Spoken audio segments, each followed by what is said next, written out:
Part of me had a heart attack when this white said Lucian come over here. I thought he meant me somewhere. I would have started falling serious. Wait, who? Lotion. What?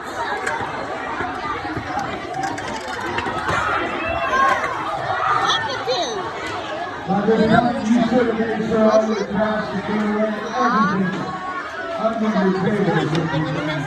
White said, come over here, and I thought she was pointing over next to me. I would have started bawling tears. Why? I despise them and hair brother. You said lotion? Lotion. L-O-T-I-O-N? That's like a lotion! What kind of name is that? People from Ward's Creek Gangster. Alright. Don't leave me! Don't abandon me! Don't wait! No!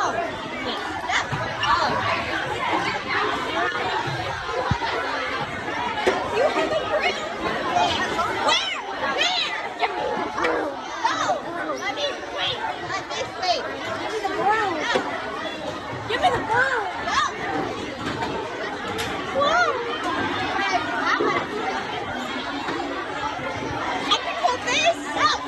Alright, everyone should be seated. I'm about to start racing, start the racing. Let's go.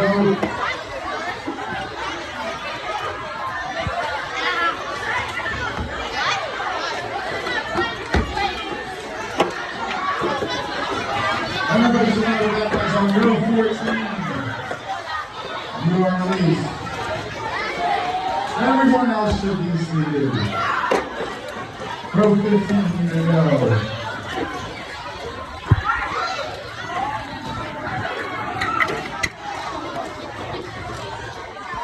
Row 16 to go. Row 15 to go.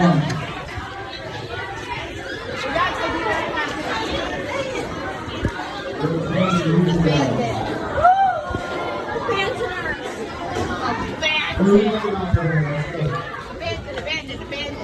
You want to play photo, please? If you know anyone in class, off you go.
Don't get some of the you want to what?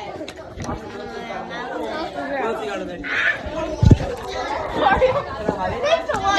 We need to run into Aubrey. That's what you get for making me run into Aubrey.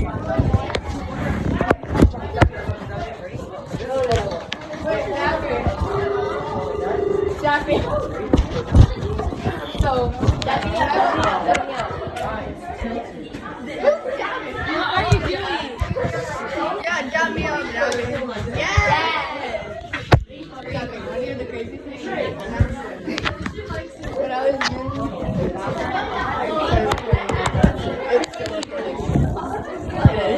We're recording. Say hi. Hi. I was just talking to my phone. Thanks.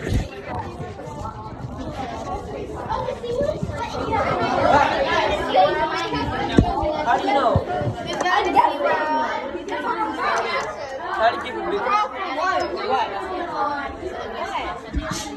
What? This is wearing all camo.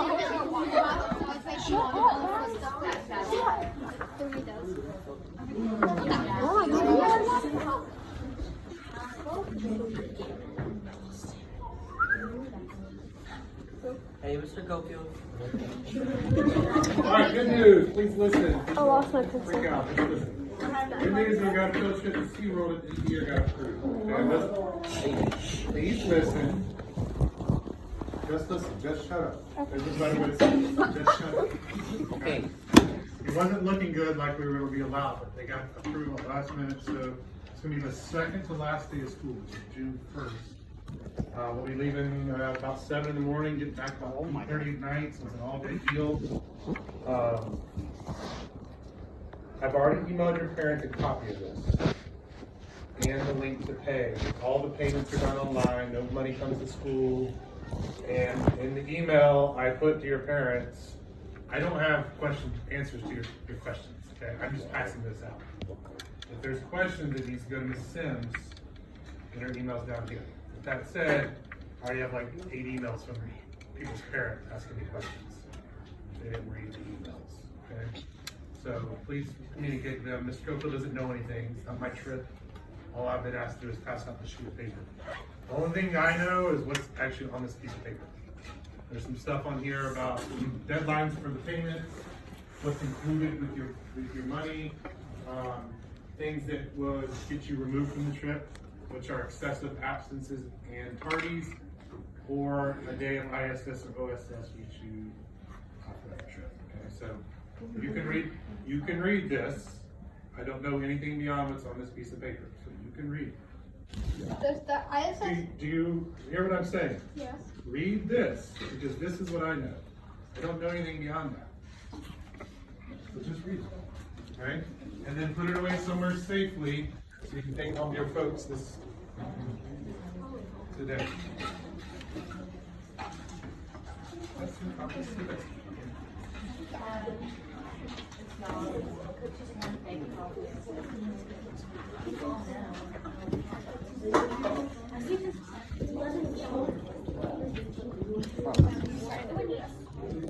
When I went to SeaWorld, I was like 9 or 10, I wasn't able to go because I was too short. Like, the only time I was able to get a ride was, and it started raining, so. Yeah, I only did one ride because I was too short. Yeah, like, it started raining when I went, so me, my mom, and we went with my. $85. $85? Per student, too. Alright, so today is going to be an easy day. We're going to watch a video about it's in a place called Pompeii. It's called Secrets of Pompeii. And some of you might already be familiar with Pompeii. Those that aren't, Pompeii was, emphasis on the word was, a Roman city very close to the city of Rome. About, I don't know, 75, 100 miles away from Rome was the city called Pompeii. It was a rather large town, maybe 20, 30, 40,000 people living there, which is big, but it's not Rome. Rome at one point had 1 million people living there. Okay? But the people that live there are Roman citizens. In the year 79 AD, the mountain beside Pompeii, a mountain called Mount Vesuvius, erupted and ended up covering the entire city in ash and rock and lava. So Pompeii did not exist anymore. And it stayed covered up for almost 2,000 years. Only about 150 years ago did archaeologists start digging it up. And what they've dug up over that time is basically the whole city. You'll see it in the video here, the ruins of a whole Roman town.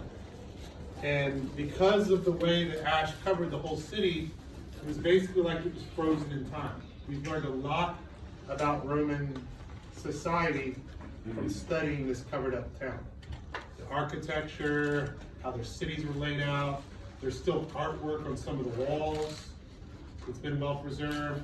That picture we looked at of Alexander the Great in our textbook, which was actually a mosaic, was found in one of the walls of the houses in Pompeii when they uncovered it.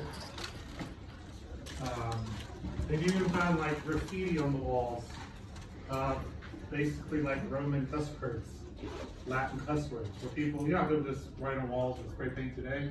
Apparently people used to do that too. They didn't have spray paint, but they used other stuff and just wrote inappropriate things on the walls. Okay, even that stuff is preserved on some of the Pompeii walls. So we learned a lot from it. Anyway, this video dives into some of the people they found. They found about 1,000 bodies total uncovered there. Okay, and so one of the great questions has always been, why didn't they leave? Because volcanoes don't erupt out of thin air. There's always warning signs from volcanoes. They'll start smoking a few days beforehand, kind of like a chimney. The ground will rumble. There'll be like many little earthquakes. And so you'd be aware that there was something about to happen. So I put myself in their shoes. If I saw the mountain next door start to smoke and rumble, I'd get the heck out of there. I'd pack up what I could carry, and I'd take my family and walk as far away as I could from that mountain. But apparently that's what most people did, because the city had tens of thousands of people there. There's only 1,000 dead bodies. So most people left. So the question's always been, why didn't those 1,000 or so people leave? Were they too old to leave? Too young? Disabled? It's kind of like one of those great mysteries. So that's what this dives into. In particular, there's a group of bodies. I should do bodies with air quotes. Some of the bodies they found were the skeletons. Skeletons covered in ash. Other bodies were completely surrounded by ash, so that their body was encased fully in this ash, okay? And if you can imagine being in a swimming pool and floating in the swimming pool, okay? You're not on the top, you're not sitting on the bottom, you're floating in the middle of the pool. Make sense? Completely in the water. And then imagine in an instant that swimming pool froze solid. What would your body be? Where would your body be? Just stuck in the ice, right? Like whatever position you were, you're stuck there, okay? Now imagine you could remove your body from the ice without breaking the ice. Just somehow magically take it out. what would be left behind? Yeah, a mold of, or an air pocket shaped exactly like your body, right? Well, that's basically what happened with some of these bodies. They were completely covered in ash, and then over the last 2,000 years, the body is decomposed, but the bone has been left behind, and the pocket where their body was left behind. Make sense? So the early archaeologists stumbled on these pockets. And what they did was they would pump them full of plaster of Paris. Same stuff you use in art class when you're doing stuff out of plaster molds. They pump it into the hole and then let it harden fully and then break the rock around it. And what's left behind is a perfect mold of that person, okay? And so that's what they're investigating. There's 13 of them, I think. They're called the fugitives. There's adults down to baby-sized molds. And since there's bones in there, they're still using like these scanners to see inside and see their bones and stuff inside. And they're basically trying to figure out why did they leave, who possibly were they, all that good stuff, okay? So all you gotta do is enjoy it. It shows you a lot of cool pictures of the ruins. There, you get to see kind of how big it is. In the background of the ruins, you'll see a modern city. It's right near a city called Naples, Italy, which is what Naples, Florida was named after, which is a big city, like skyscrapers, whole 9 yards. Yeah, now. So you could go, you would stay in Naples. If you ever wanted to go to Pompeii, it's a tourist attraction now. You can go visit it, but you would stay in the city of Naples. If you ever got a chance to do it. Has any tourists ever found one of the bodies? Oh, the fowls and bodies. Tourist, you mean? Yeah, Oh, I got it. They wouldn't open the tourist areas until they fully excavated. Okay. We're not going to finish it, so if you want to finish it home on Disney Park, it's called Pompeii, or Roman Empire reaches its height. An eruption of Mount Vesuvius buries the town of Pompeii. Imagine walking outside of your house and seeing stones falling from the heavens. Almost 2,000 years later, casts are made of voids in the solidified ash, revealing the bodies of those who died. These are people left behind, watching the world collapse around them. For one group, called the fugitives, archaeologists are now using modern forensic techniques to examine the bones hidden inside. To reveal who these people were. Oh my God, what's that there? How they lived. And why they became victims of the most famous disaster of the ancient world.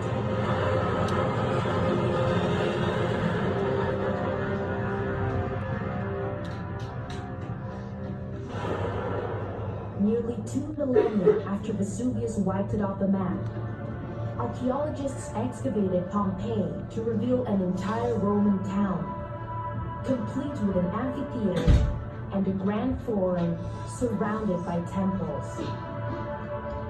About how exciting is this site? Here we are. They also found bodies. The most iconic are a group of 13 victims, known as the fugitives. So I do have a plan, Yeah. and I want to start at that end, want to go that way. A team of experts is launching the first ever forensic investigation into their remains. They're led by Dr. Estelle Laser. There's a hole in the wall at the back of the display, and people actually put flowers through for the tiny children. They're a very, very powerful reminder of the event that killed so many people.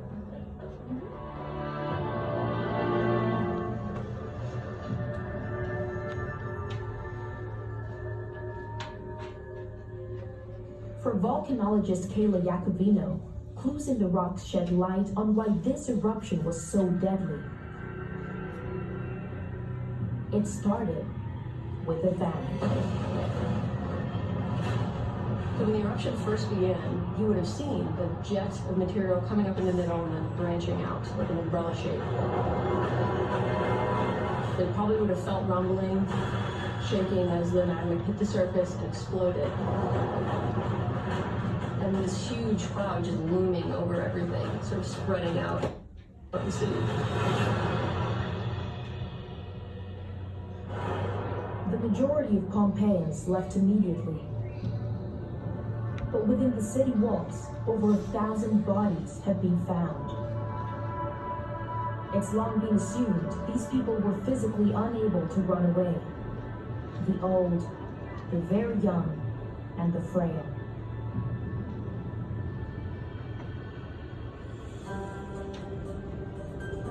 With the fugitives, Dr. Laser could put this theory to the test.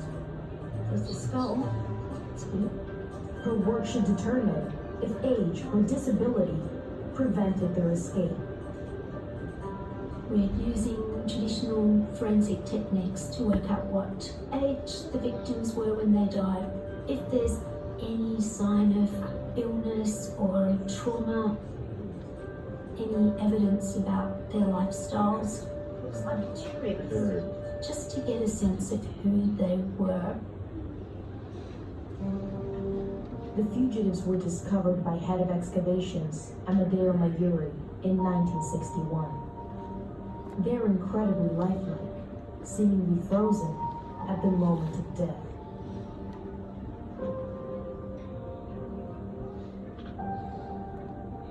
This was made possible by a technique pioneered in the 19th century.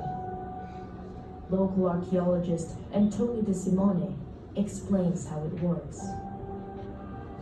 Questo calcolo è il primo di quelli che sono stati realizzati a Pompei, quindi stando a circa 5 metri di altezza sul pavimento della strada, avendo notato un vuoto, immediatamente pensò che potesse trattarsi di un corpo umano. Over the years, the flesh rots away, but the form of the body is preserved as a cavity in the ash.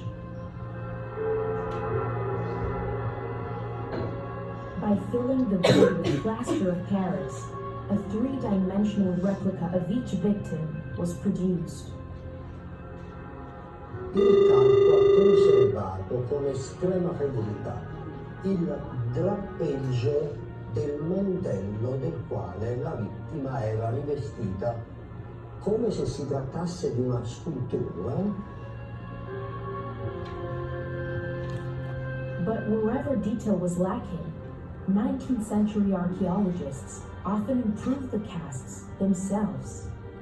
Ma se noi lo osserviamo con calma, possiamo vedere qui una linea di sutura, no? È come se il volto, che doveva essere presente come massa informe, è poi stato rifinito con il gesso, è stato in questa parte riaggiustato, non per fare un falso. Costituiscono una fotografia della tragedia e dobbiamo renderla leggibile. When Mayuri's team worked on the fugitives, it's thought that they too sculpted the plaster to make the casts more lifelike. To engage the public, he also created a story about who they were and how they died. For him, it was a remarkable discovery. There were 13 victims together, so it was the largest number of casts that had been made at one time. He wrote a very emotional article which had a profound impact on people visiting the site. Published in National Geographic magazine, that article sketched out the characters in the group and the relationships between them. The bodies were originally found in 3 smaller groups. Now lined up as one, the groups remain. Mayuri described the first 2 as families of farmers. He claimed the 3rd group was a merchant family, giving vivid details about their final moments. He says they're 2 boys who he reckons were holding hands and fell as one. And then the mother, her body already weakened through childbirth, supporting the youngest child, a girl, and trying to ease her pain. And then the very end, the merchant, in his words, resting on one arm, rising up out of the ashes to try and protect and save his family. He's... All makes for a nice story, but what's the problem? There's no, You don't know that. there's no evidence that, He- about what the Why would you make that story up? He wants people to come visit the choice church. Okay? So creating this story, which is, you hear the story, gosh, it's sad, you know. And he might not be, I'm not saying he's completely wrong. It might have been a mom protecting the baby as they recovered in ash and stuff. But there's no, that gives the detail to explain life like that. It's probably a little far-fetched. But it did the trick, and that's one of the busiest storage attractions in all of Italy. Says that it's based on evidence, but I cannot see from the information that I have available to me what he bases this story on. And I think this is a real problem. Do we have another one? My aim is to actually strip away all the previous stories and just give them back their lives and their stories. And I do believe that that will impart a little more respect on them as victims of a mass disaster. What Mayuri did was in sync with the times. The focus then was on creating an exhibit to attract visitors. Today, that focus has shifted. Dr. Laser's team hoped to discover who the fugitives really were. They're using X-rays to penetrate the plaster and 3D scanning to create digital replicas of each cast. By placing these in a 3D model of the entire town, the fugitives can be seen in context. They died by the city walls, apparently so close to making their escape. The early stages of the eruption scared most people away. The mystery is why the fugitives stayed behind.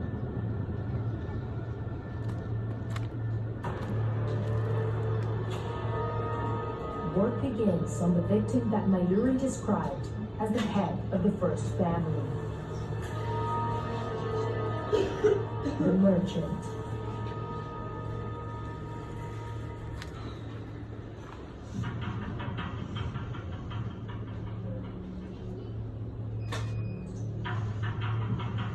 Strawberry is pretty well preserved.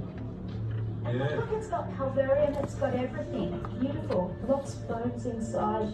This is a really nice skeleton. We should be able to get quite a bit of information out of it, don't you?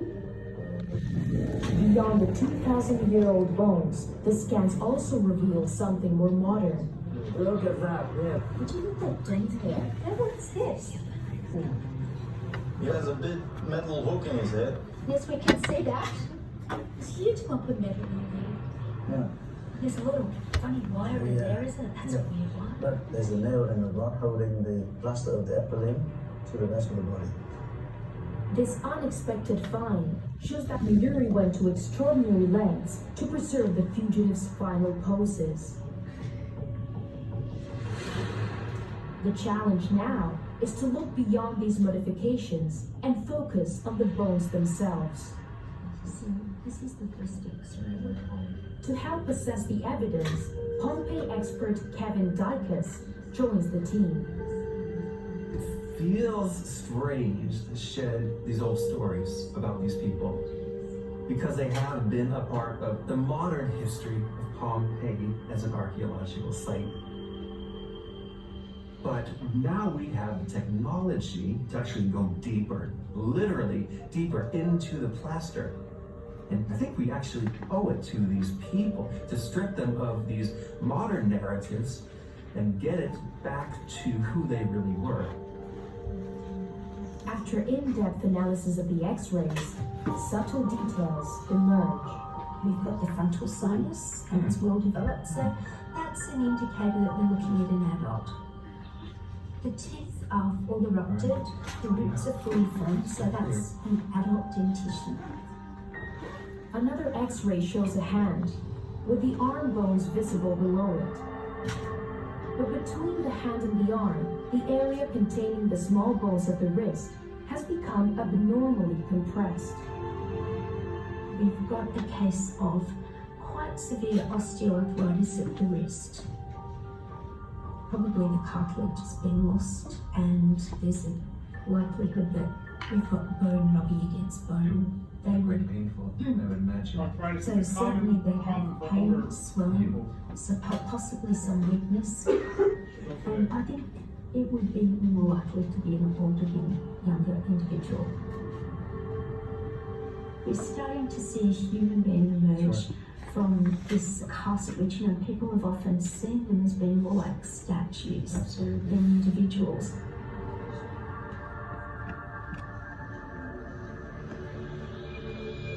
As the team scanned the rest of the cast, one last X-ray provides a clue about the fugitives' final, desperate moments. Let's go in here. Ah, yes.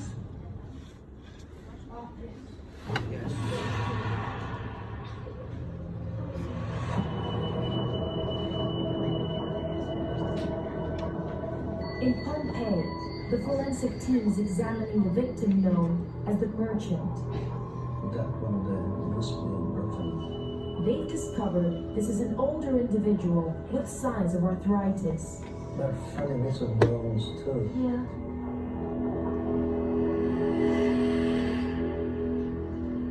And the X-rays reveal one more intriguing clue. But what we're looking at is the upper arm bone, and there are some breaks in it. So there is evidence of post-mortem fractures and perimortem, so those that happened at or around the time of death. At the top of the upper arm is the rounded head of the humerus. Cutting across it, barely visible, is a hairline fracture, possibly the result of a fall onto the arm. What that suggests is that this person experienced something quite violent at or around the time of death. That really does say something if they're breaking arm bones. Yes.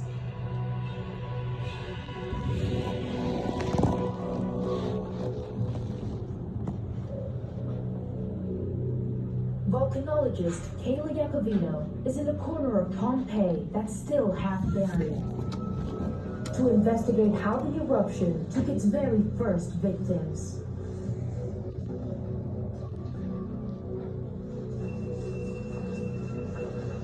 So we've just come up from the main street, and what we're looking at here is a wall of pumice stones.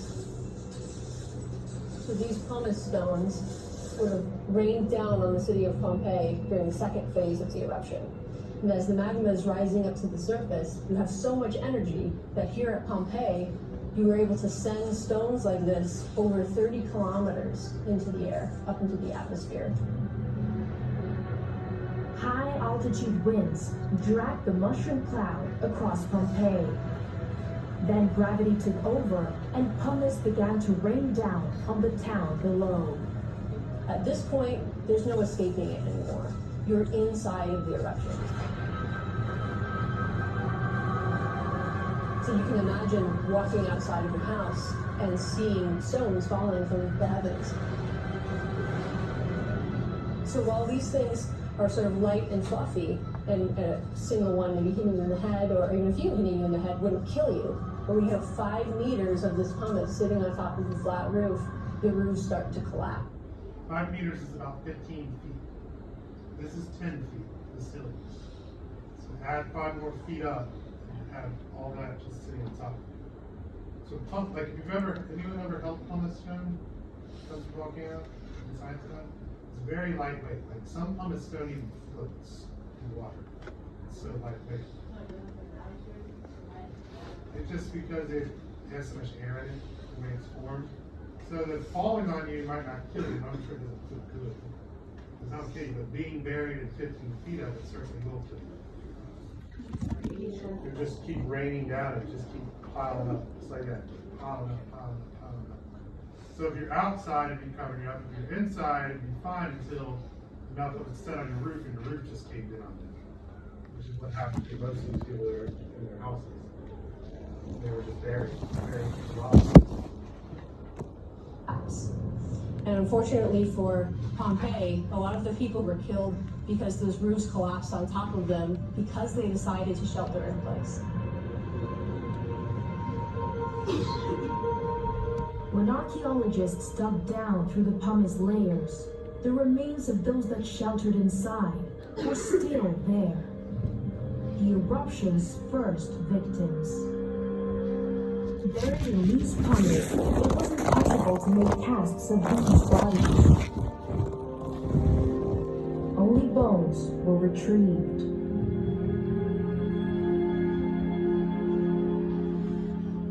The fugitives, however, did not die inside. Their bodies were found in a garden on top of the pumice.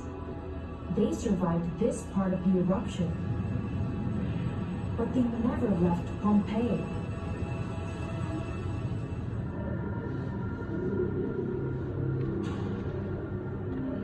Social scientist Robert Meyer is an expert on the decisions we make in the face of disaster. It's kind of useful to think through what exactly is going through people's brains at the moment they feel that something bad is going to happen to them.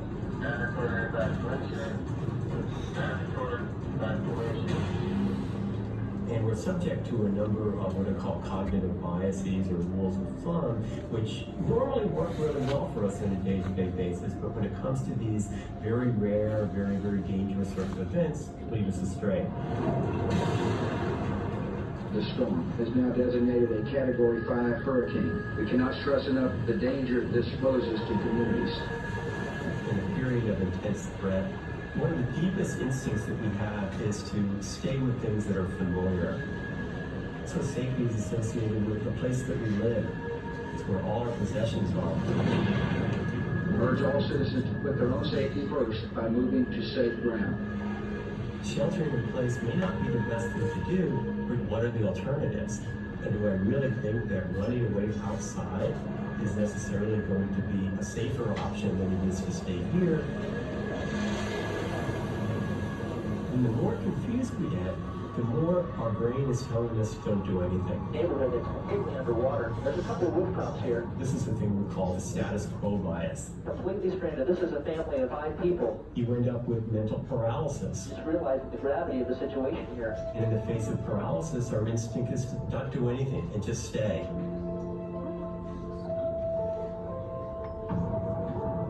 In Pompeii, everyone who stayed behind would perish, including the next targets of the investigation. Will all web leaders please proceed to the multi-purpose room for the assembly? This is for web leaders only. Please proceed to the multi-purpose room. Thank you. Their youngest in the group.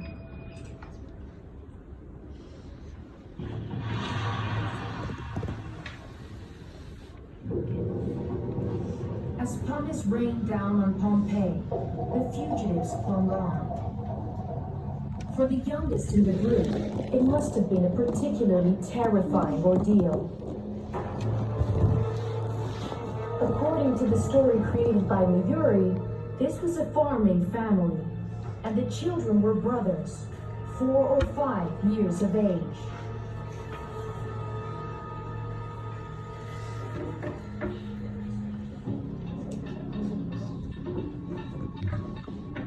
To make their own age estimates, Dr. Laser's team has a particular target in mind. Teeth. That's it. Forensic dentist Alan Middleton usually works on the victims of modern disasters, like air crashes and earthquakes. But these 2,000-year-old teeth contain just as much information. We've certainly got lots of normal teeth. They're obviously fully erupted.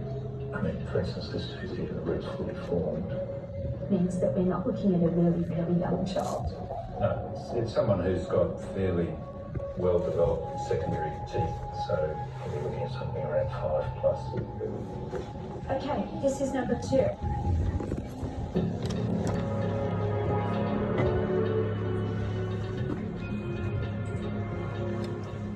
Teeth, you can definitely see teeth. Oh yeah, lots. A lot of the primary teeth, but where are the secondary teeth? That should make it easier to get an age estimate. And it would appear to be probably a little bit younger than the previous one. On this, Mayuri's estimate of 4 or 5 years old was correct. Young children with everything in front of them.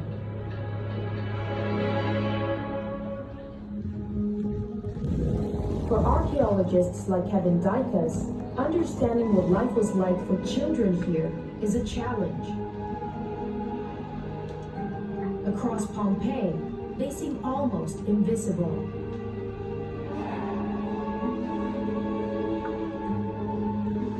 Wow, what a house this is. This is absolutely the house of a very wealthy, influential aristocrat. This is a 2,000-year-old house, and there's still like the tile floors. Yeah. All this would have been covered in ash. They had to dig it all out. So they've been excavating this place for 100 years at least, trying to dig it all out. It's all pretty well preserved. I mean, you can see where it used to be some kind of mosaic on the wall, and only a little piece of it's left here. The floors still look good.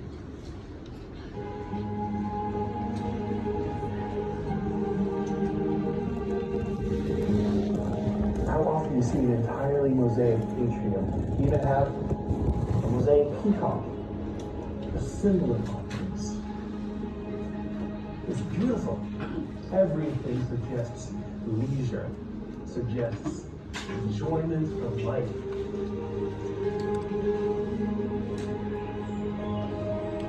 Designed for entertaining guests, this was an adult world. Across Pompeii, there are no spaces dedicated to children. To get into their world requires a closer look.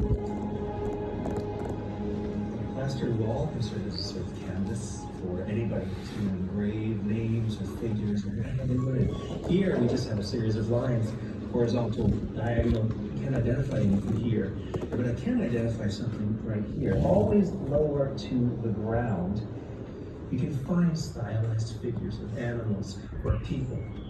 Here we have an animal. We have a very simple rectangle representing the torso and a stylized head here. Down below, vertical lines representing the legs. I'm not sure what sort of animal it is, but it's definitely from the hand of a child.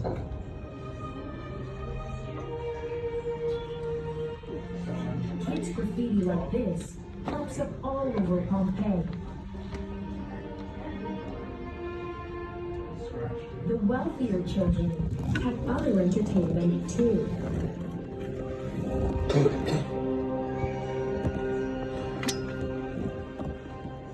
In un monumento funerario della necropoli di Pata non c'era, ho scavato una sepoltura e all'interno di questa tomba ho trovato questa serie di animaletti in osso che raffigurano una mamma cagna con suo figlio. Wow, che carino. Insieme c'erano però anche degli animaletti di ambra, questo pollino e un soldatino di ambra. E poi alcuni vasetti molto piccoli che sono chiaramente insieme a tutti gli altri dei giocattoli.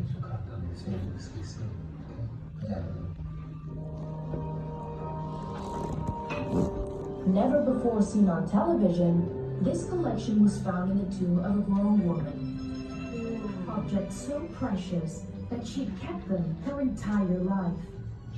It's incredible. It's such a tangible reminder to us that in 79 AD, there were children everywhere in the city of Pompeii.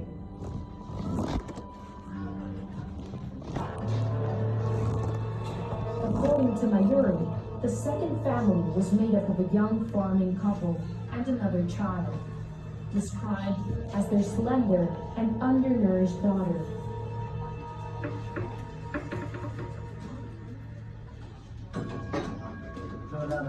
you can get. Apparently a similar size to the other children, this cast has a surprise in store for the team. Ready? I'd say, blitz it.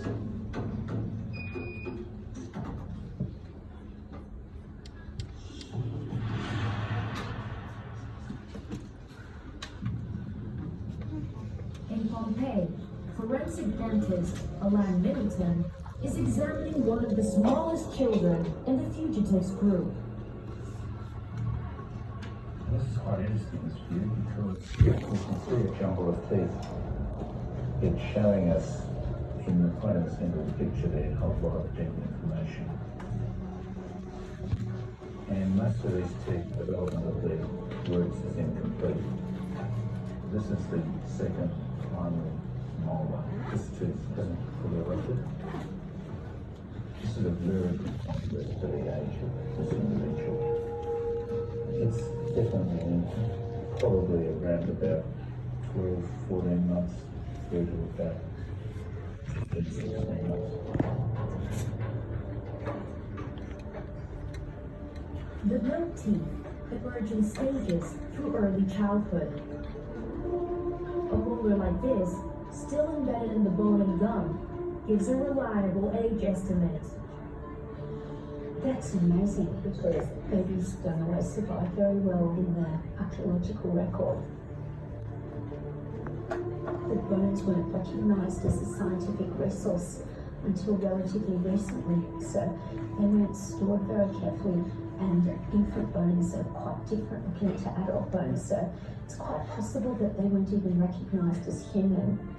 This is a fantastic discovery. This is the youngest child to be identified by the team in Pompeii. A remarkable discovery. A child barely able to walk.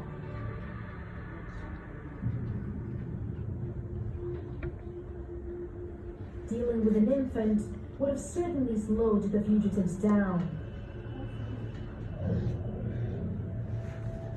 But they stuck together until the end. Disaster occurs. Some people who go rogue, they'll act for themselves and run off. But the greater norm is to go ahead and stay with the group.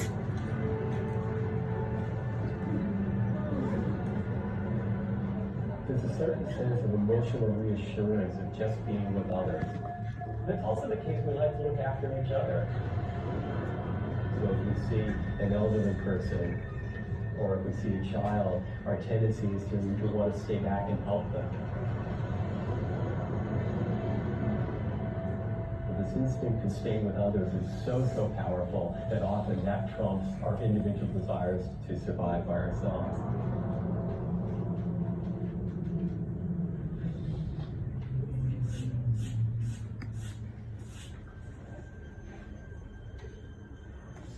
The layers of pumice here are so thick that volcanologists believe it kept falling right through the night.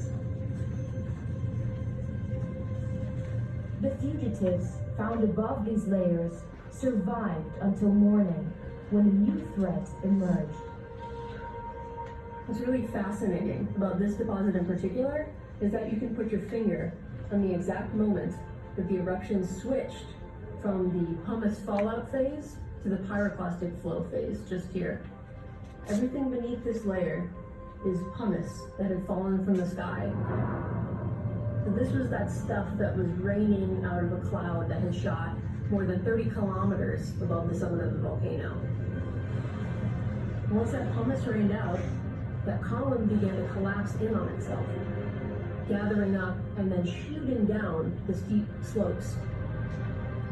As the eruption lost power, the central column gave way to gravity. Clouds of ash and hot gas, known as pyroclastic flows, raced down the flanks of Vesuvius at over 100 miles an hour. So you can imagine being someone in Pompeii who had survived this disastrous downpour of pumice. You're thinking maybe things are safe now and the eruption is over, but things were actually about to get a whole lot worse.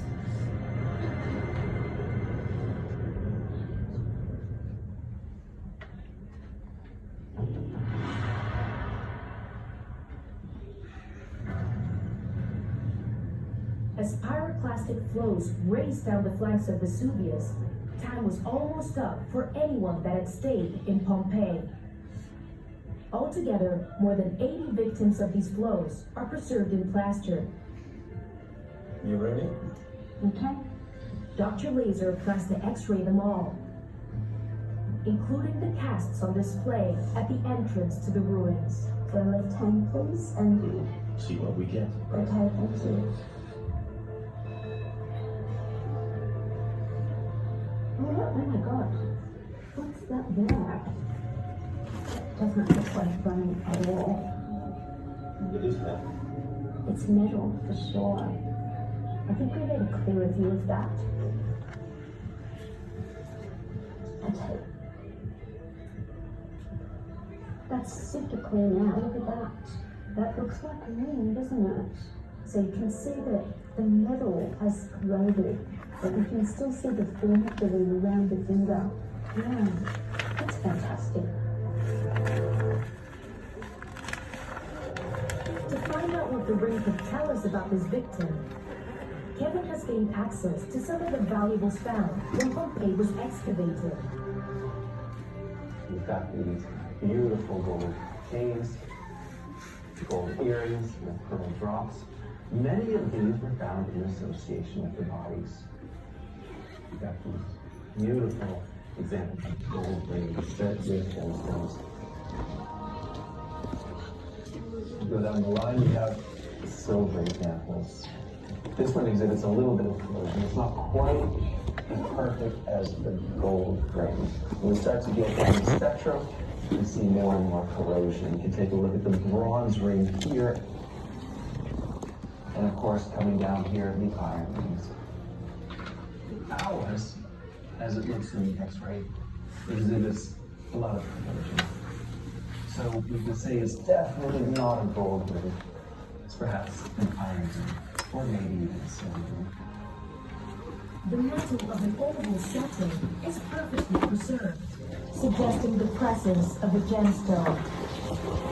But the rest of the ring has clearly corroded over time.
if Lena fell over?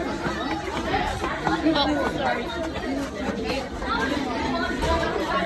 Yeah, there is. I feel like there's somebody in here.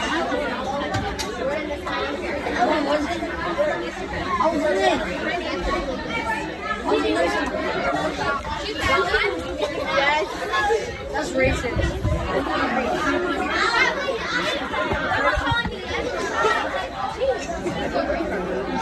Calling you out like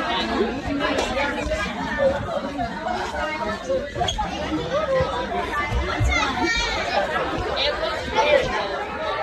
That looks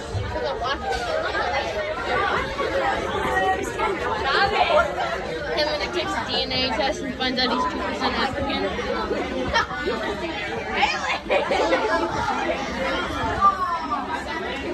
We're gonna be like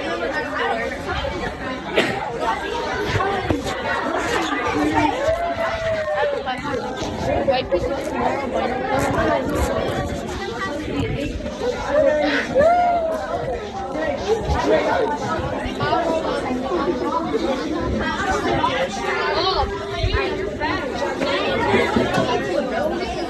Did you have food in your bag? Go straight to your where else? This line to your seat, please. Go straight to your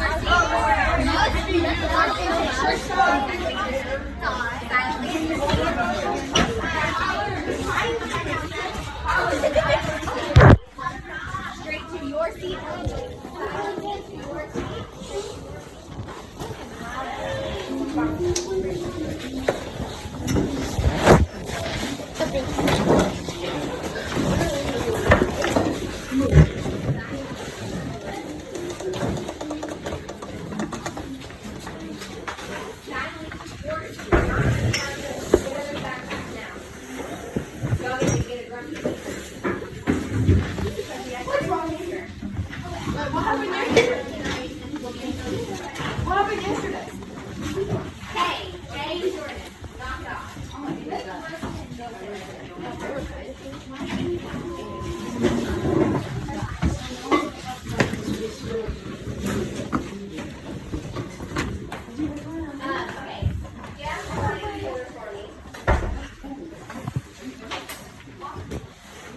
I'm going to give you back your quiz. And even if you turned in South City, I'm giving it back to you because you do one thing for me quickly. You have this South City, you have to pass in business. Got it, 1 second, I'll get you.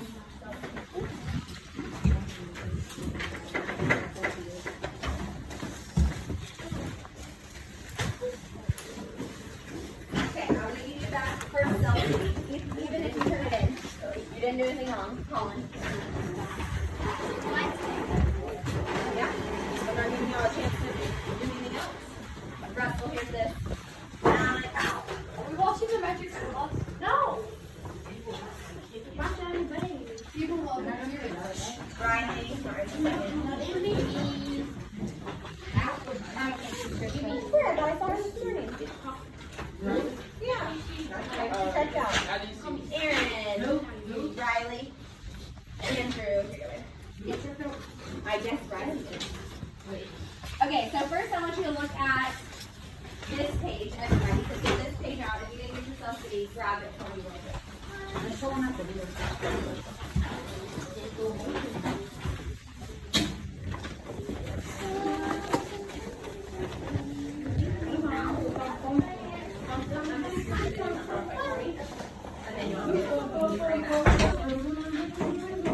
Alright, so this will be an easy 10 points on your summative score for this cell city. If you do this one thing.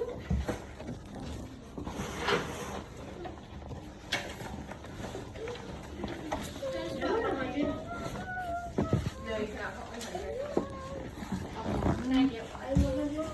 You can, but so far out of all 100, nobody's got 100 yet. Can you give me a 100? Somebody stop making that noise! Oh, this is one. Yourself in here. Like this on the other side.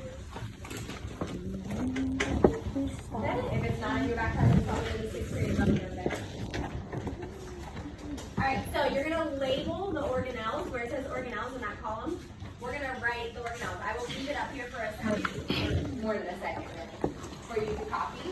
So the first one is spell and write. And then go off. After you write these, yes, do this. On the back side.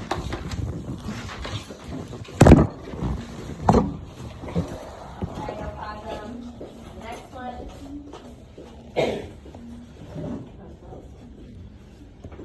Does it have to be in order? It doesn't have to be the order that they're written in on your paper, so it's easy to figure out where they are. Chloroplast. Mitochondria is the next one. Nucleus. I know I'm writing quickly. I've written them 5 times already today, so I have the order memorized. Vacuole. Ribosomes. And then endoplasmic reticulum, we'll just write ER. So you're labeling there the organelles, and then that will make it even easier for me to check off as I'm trying to grade it. Zach, where's paper? Okay, why aren't you writing? Do you think that anything applies to you?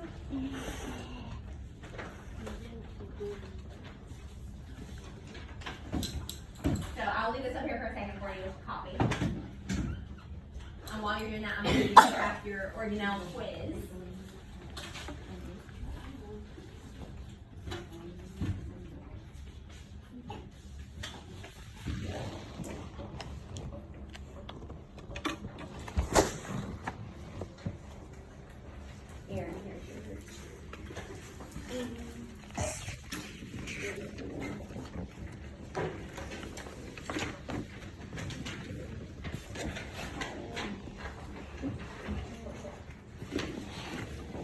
Keep your quiz out for me for a second. You got 100, you're fine. You can put yours away. But even if you got a 90, keep it out. Maya. There she is. There she goes.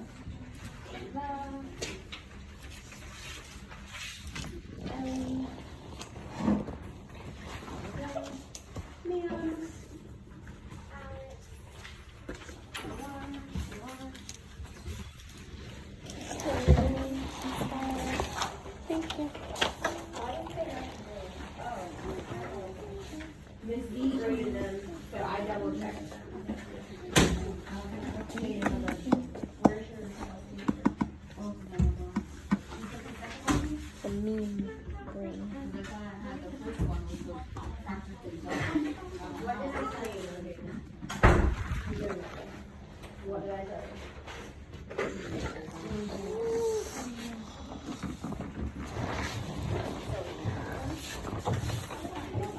Pre-shot. 13.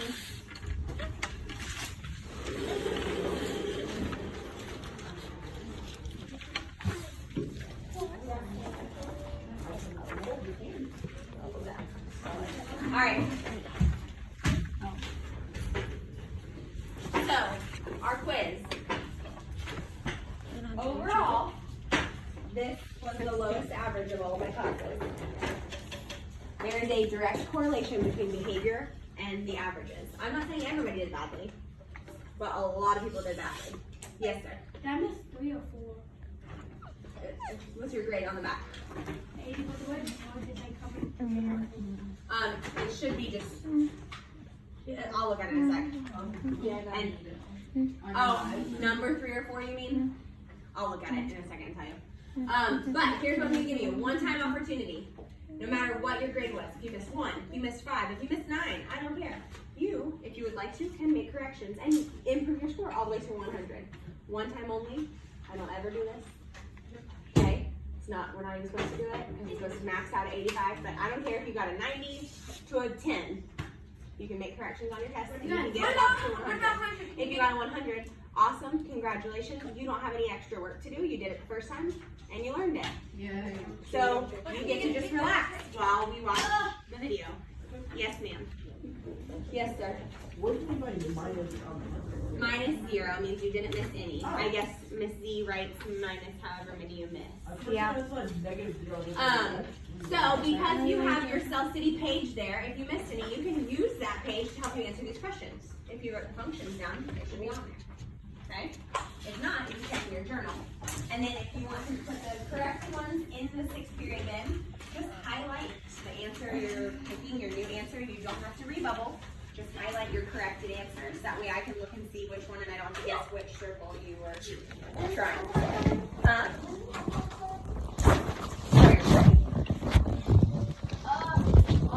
But you have all of class data for South City. If you're finished with South City, I will take it back. Yes.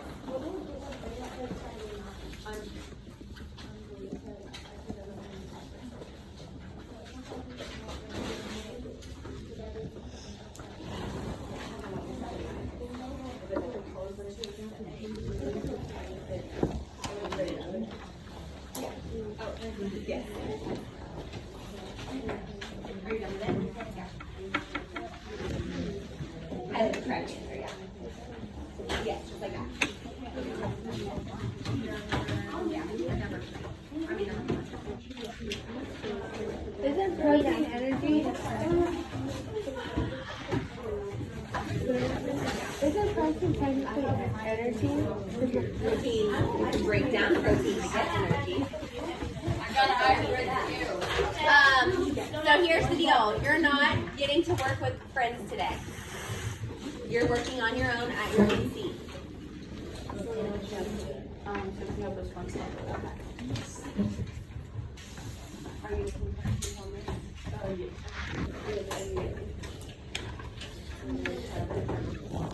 Okay. Nothing else. I was asking what you're doing, but I see you were helping doing something. If you are totally finished, I'm going to be playing Magic School Bus Goes Cellular, and then we'll see how it goes at the end. Jaden, you're going to be starting over again for the 3rd time today, because turning in something is better than taking a 0. I hate that you keep reading it out. I don't know what else to do unless you want to get a 0.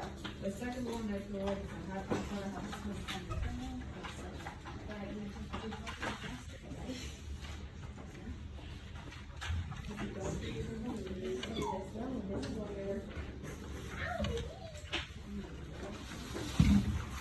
if you finish Cell City and you wrote down those ordeals, I'll take it back. Ellie, do you need this paper? Yeah. Okay. Bentley, do you need this page? Okay. If you made a correction, we put it in there. Can I throw everything away that I don't need? You're all done, right? Is this good? Yeah. Yeah.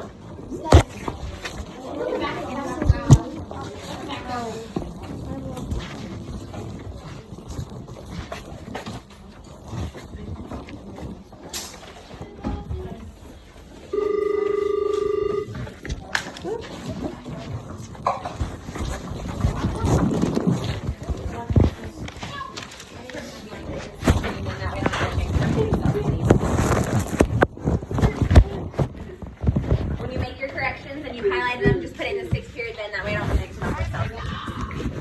Highlight your corrections. Like crayons that have like this.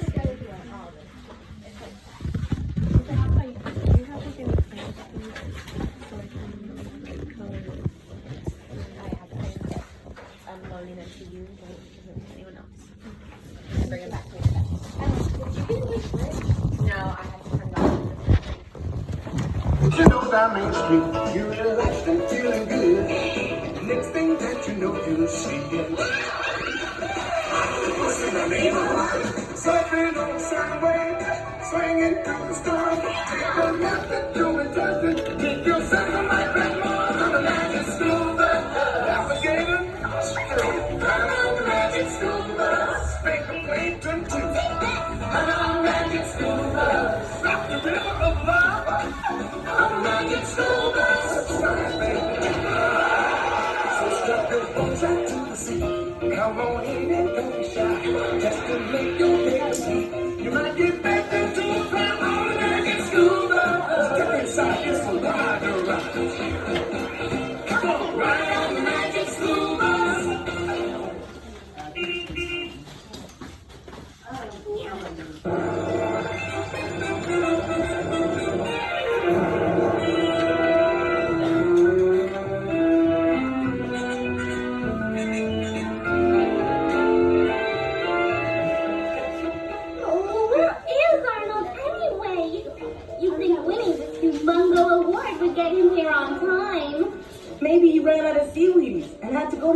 for more. I can't believe he actually eats those things. He hasn't been able to eat anything else since he heard he was getting the Rocky Award. Can you believe it? Arnold is the first kid ever to win one of these. He's also the first kid ever to know enough about rocks to be a member of granite. Look, there's Jasper C. Cricket. Wow! Who's Jasper C. Griff? Harlow, he's the president of Granite, the Great Rock Admirers, National Institute of Tectonics expert. It doesn't look like the kind of guy you want to keep waiting. Good evening, class. Arnold's not here yet, Miss Frizzle. Well, why don't I try to call our rock star on my cell phone? The Walkerville Hotel welcomes you to the annual Granite Awards, honoring the world's rock experts. Please make your way into the ballroom. Oh, it's too late. We can't go in without Arnold. Ralphie, what do you mean? It's coming from behind there. It's me. Arnold? Yes. What are you doing behind the curtain? Come on out. I can't. Why not?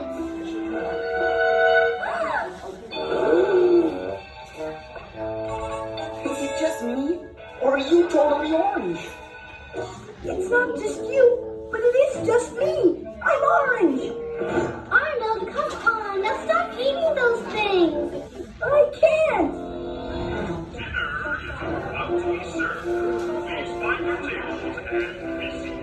Oh no, I can't go in there looking like a carrot. No point panicking, Arnold. As my great aunt Selma used to say, when there's a problem staring you in the face, hit it with a question. A question? Yes, such as, when did you first notice you were orange, Arnold? I didn't really notice until I got up this morning. Then looked in the mirror.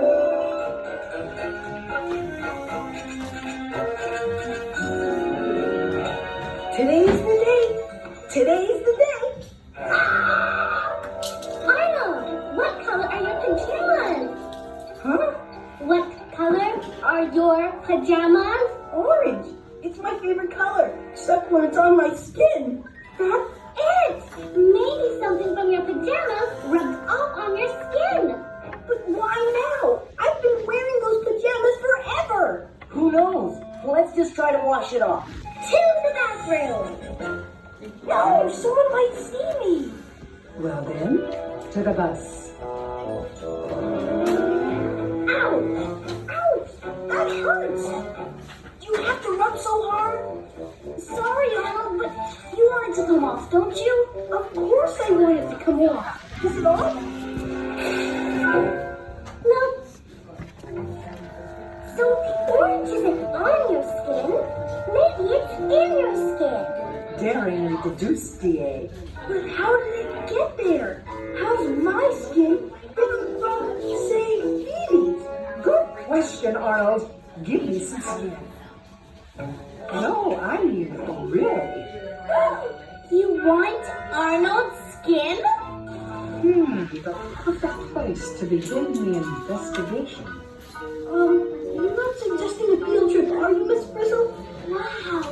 It might be the only way to find out what's making you so orange. Oh, I couldn't have said it better myself, Wanda. Let the celebration begin. But Miss Frizzle...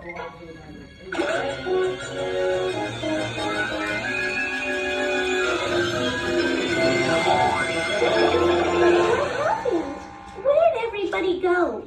Do I still have all my skin? Where's the bus? Wait a second. Don't move, Arnold. Yikes! Arnold, we are being frizzled big time. We are? How? See for yourself. Whoa! Carlos, DA, and Tim are checking out the skin above your left eyebrow.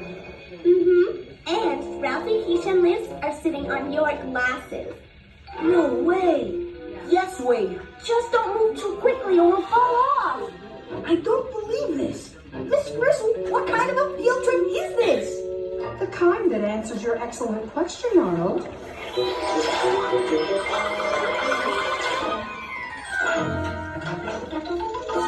What question?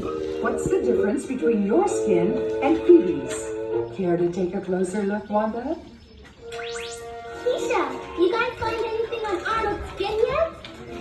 We're just trying to find a way not to fall off. Us too. Well, class, you're going to have to get really small if you don't want to fall. What happened? Miss Bristle, where's the rest of the class? They're still there, Wanda. We're just not looking close enough to see them. Yet. There they are. Tim, Carlos, Danny. You all right? I think so. Are we still on Phoebe's skin? That you are. Only double shrunk. Amazing! I always thought skin was smooth and plain, but it's not. It's made up of flat pieces of stuff all stuck together. And Phoebe's flat pieces flake off like cornflakes. And there are lots more underneath. Wow! Is that a hair? Hair raising, isn't it, Carlos? Well, Arnold's pretty hairy too. And his skin is made of flat pieces, just like Phoebe's. And his are all orange. Oh, those flakes are Arnold's skin cells, Ralphie. Skin cells? I've heard of red blood cells, but skin cells? What are cells anyway? Cells are the building blocks of life, Wanda. All living things are made of cells, and that includes you. Your whole body is made up of different kinds of cells, each with a different job to do. So, Arnold and Phoebe's skin are both made up of millions of skin cells, but for some reason, Arnold's cells are orange. I'm about to accept the most important award in my life. And what happened? I'm completely orange, and half of my class is on my forehead. But they're all trying to help. Meanwhile, I guess all I can do is wait out here in the dark where no one can see me and eat my... Oh no! I see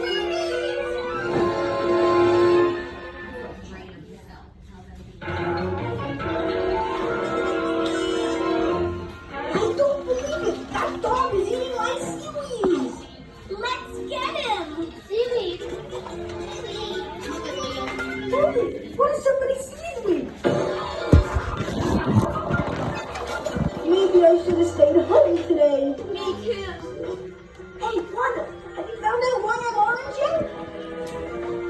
No one, but believe me, we're working on it. What's taking so long? Patience, Arnold. As a former Miss America once said, beauty may be skin deep, but orange isn't. You know, Arnold, you aren't really all that orange. If we just covered it up a little, maybe no one would notice. Covered it up? With what? I have an idea. Come on. How does that jingle go? You can get the greedies when eating seaweedies. Something, something, something in a seaweed coat so thin. Huh? Ralphie, Keisha, have you found out what's making Arnold's cells orange? Not yet, but when the cells on the top flake off, there are even more orange ones underneath. Now I can see how skin keeps germs from getting in your body. What could get past all these cells? Hey, what's going on? There. You don't look nearly so orange now. Phoebe, I can't go out there covered in flour. I look like a pumpkin pie. You know what? I just thought of something. Janet came to stay with us a few weeks ago. I bet she made me orange. It's just the kind of thing she would do. Phoebe, look, over there. Seaweedies. I wonder how far down in Arnold's skin the orange goes. Class, time to get under Arnold and Phoebe's skin. But how? There's no way in through the skin. Try going in where the hair Well, if you say so. Go for it, Ralphie. We don't have much time. Dear Carlos, Tim, where are you now? Under Phoebe's skin. And the going is not easy. Yeah, but once you get past that top layer of cells, it's not quite as hard. Phoebe's cells down here are wetter and fatter. And none of them are orange. What about Arnold? I'm working my way through Arnold's skin. His cells are getting wetter and fatter just like Phoebe's. But they're still orange. A colorful conclusion, Keisha. Now, why can't I remember that jingle? You can get the greedy greedies when eating seaweedies. Something, something, oh dear. Mayday! What is it, Ralphie? One of Arnold's cells is splitting in two. It's alive. His cells are alive.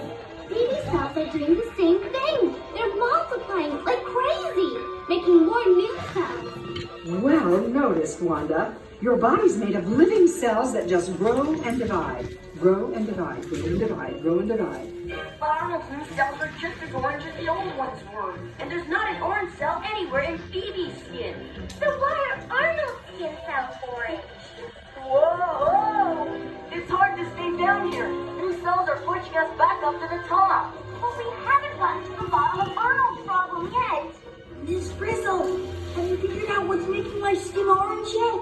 Your skin is orange because your skin cells are orange, Arnold. We just don't know why. Ladies and gentlemen, dessert is ready to be served. Dessert? But after dessert, it's awards time. To the dining room. Oh no, they're taking us away. Now what do we do? Arnold, shh. Keisha, Ralphie, where are you guys? What have you found out? All we know is that Arnold's cells are orange and we still can't figure out why. You guys aren't giving up, are you? We have no choice, Phoebes. The cells pushed us out. There's nothing else we can do. Bring us up, Miss Frizzle.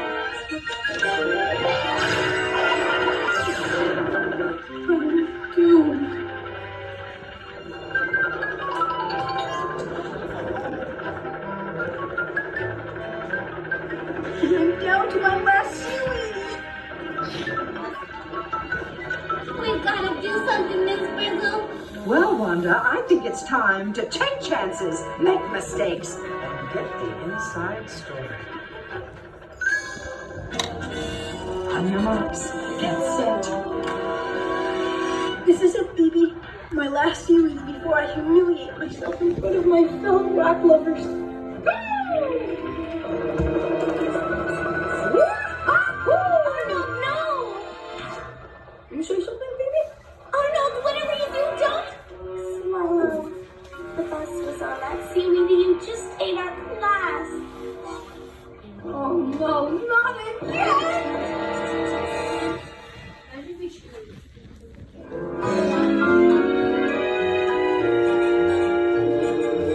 I can't believe I just did that. Tell me I didn't just do that. You just did that, Arnold. You swallowed the whole class and the bus.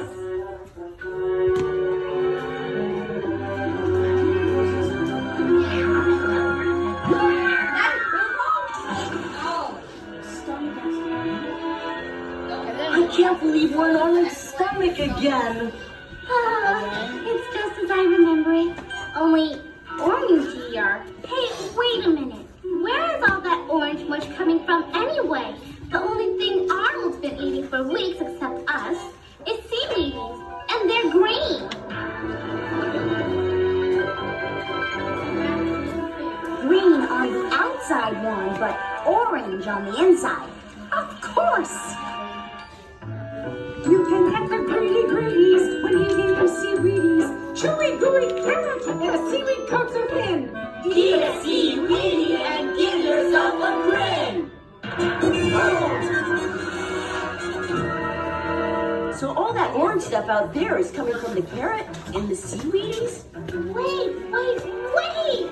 If Arnold's stomach is full of carrots and carrots are orange, maybe that's why Arnold's cells are orange too! Yeah, but how would the orange in Arnold's stomach get to his skin cells? question we've all been waiting for, Keisha. Prepare to die.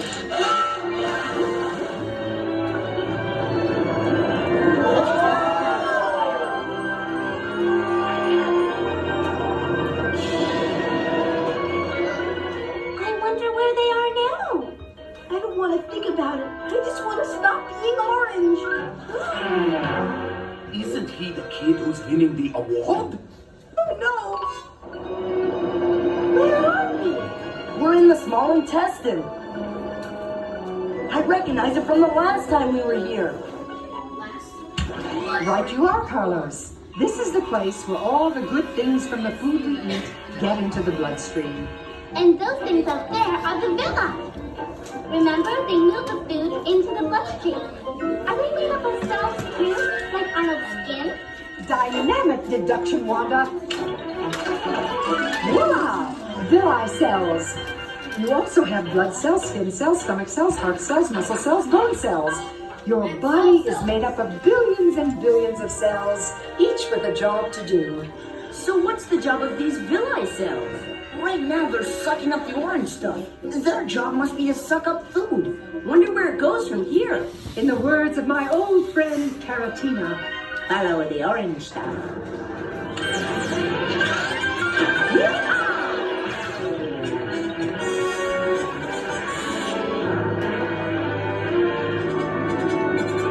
Where are we going, Miss Frizzle?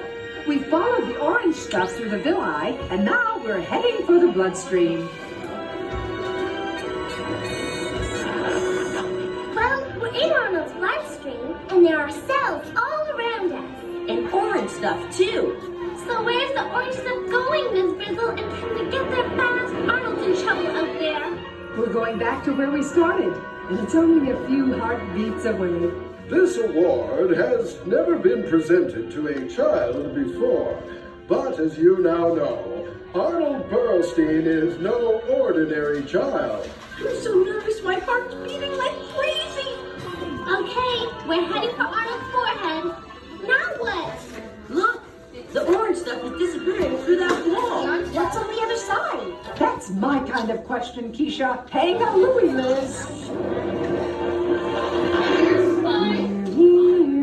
Yay! We're back where we started. These are Arnold's skin cells. Cool.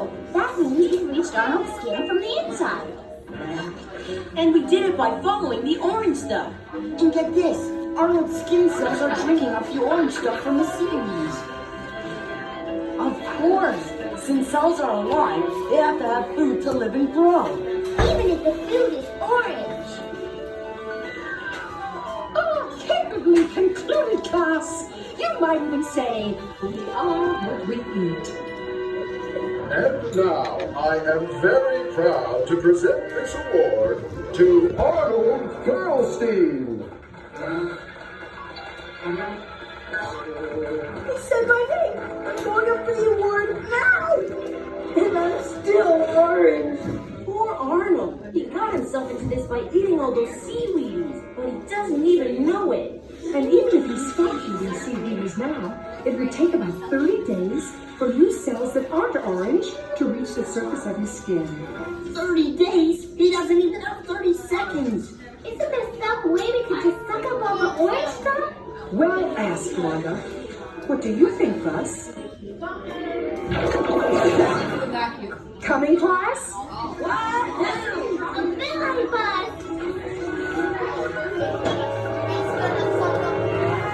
Come on, you can do it!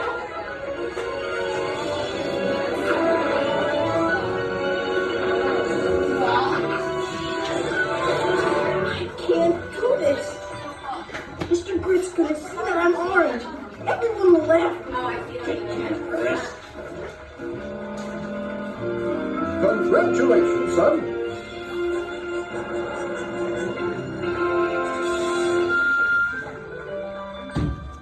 Hey, I'm not orange anymore. I beg your pardon? I mean, thank you, sir. This is an honor. And I'd also like to thank my class and my teacher, Ms. Bristol, without whom I would never have been able to accept this award tonight. Ready to have your picture taken? Yes, sir. You all right, son? I am now.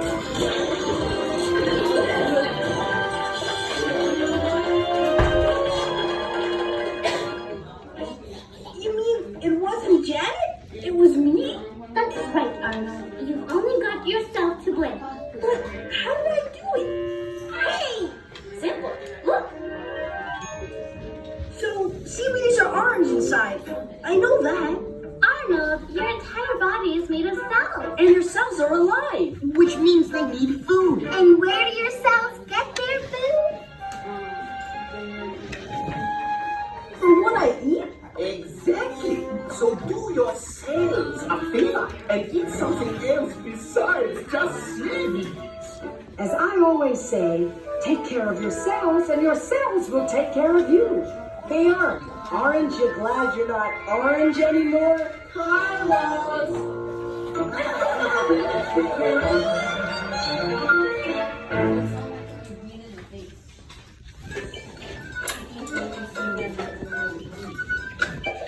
Is this the magic school bus? Is this the magic school bus? Is this the magic school bus? Magic school bus? School bus? Magic school bus? Magic school bus? Magic school bus?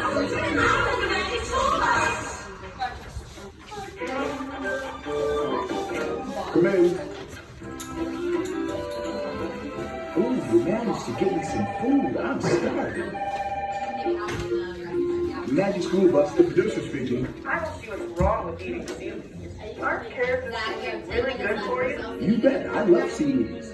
The thing is, that's all Arnold was eating. Your cells need lots of different things to stay healthy. So how come Arnold turned orange and not green from the seaweed? If he'd been eating only grapes, would he have turned purple? No, and that's because the orange in carrots is different from other food colors. It's a substance called carotene that your body can't get rid of as fast as other food colors. So you mean if I eat too much food with carotene, I would turn orange like Arnold? Yep, but you'd have to eat an awful lot for a really long time. Bye. All right, time to eat. Magic School Bus. No, not your drink that affects our body cells. Has anyone actually tried it? Also, the air we breathe. And how much rest and exercise. It will take you a long time. As Ms. Frizzle says, take care of yourselves and your cells will take care of you. Bye. Man, my cells are getting mighty hungry. Magic School Bus. Did new skin cells really divide and rise to the surface that quickly? No. A skin cell takes about a day to divide and 30 days to get to the surface. Meanwhile, the old cells dry out and flake off. I guess you have to speed it up and tell the whole story in half an hour, huh? You got it. Thanks for calling. Bye. Thanks for calling. Put it on the answer machine. So, what's for dinner, Liz? Well, this food might be what a lizard cells need, but I'm going out for a pizza and a salad. Coming? Enjoy.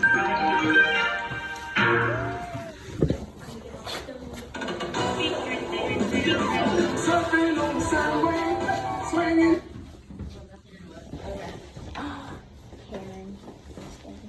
Now I'm going down.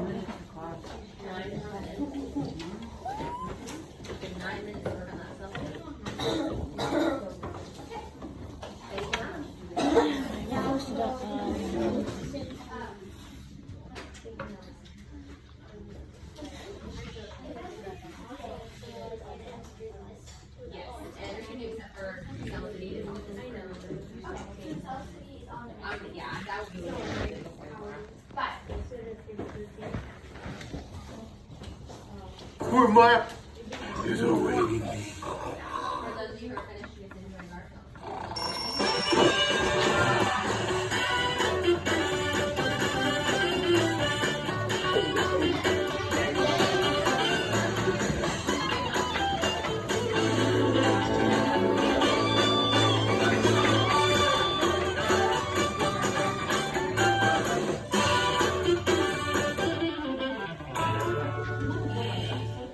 No,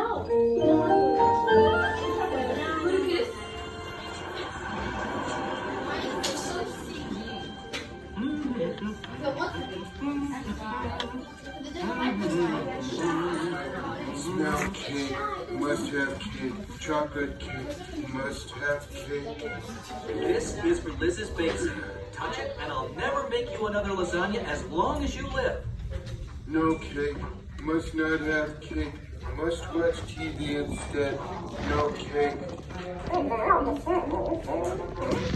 Time for your walk, boy?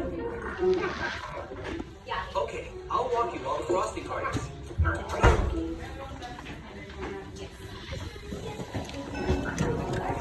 It'll be safe for Garfield. I think.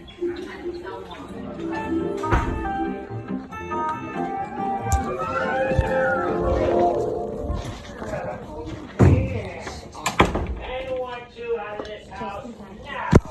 This second. Sugar into the management.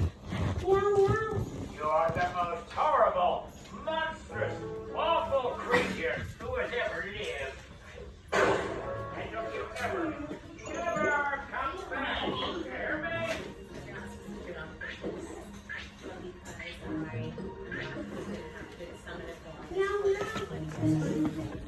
What's today's date? It's on Tuesday. Count salmon and styrofoam. Oh my goodness.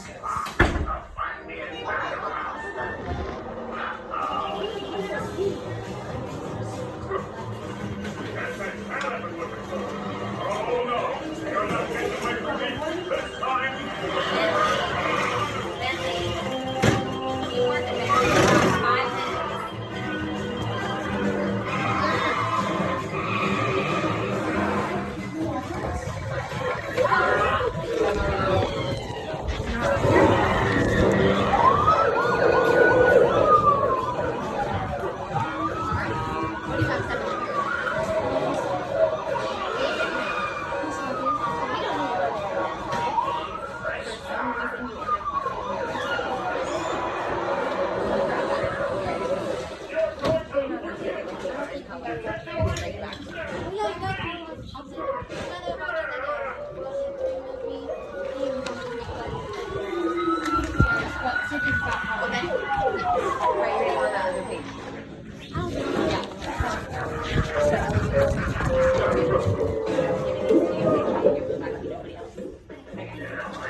New place to wear.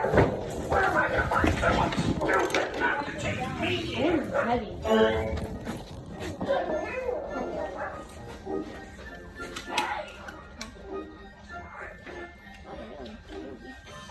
I'm not weak, it's just when I first picked it up. I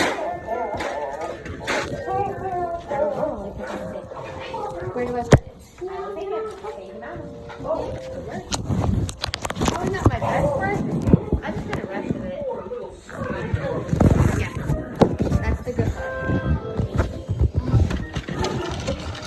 Angel, do you have someplace to live, little angel? Someone to feed you?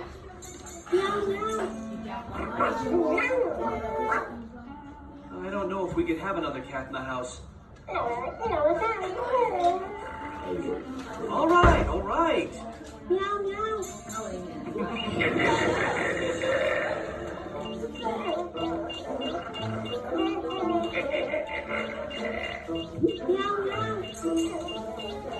But remember, it's just for a little while, Odie. You can't keep him.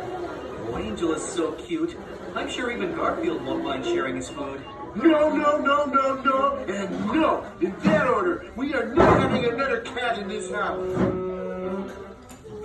I just know you and Angel will get along well, Garfield.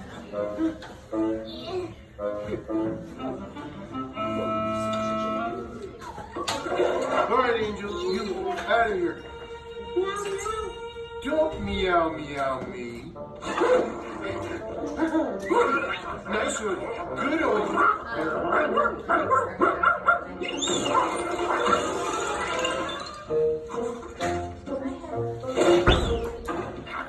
This junk, I want chocolate cake.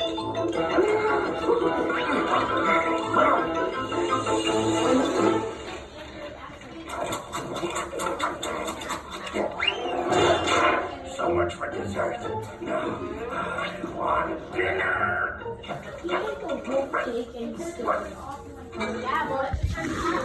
Dinner.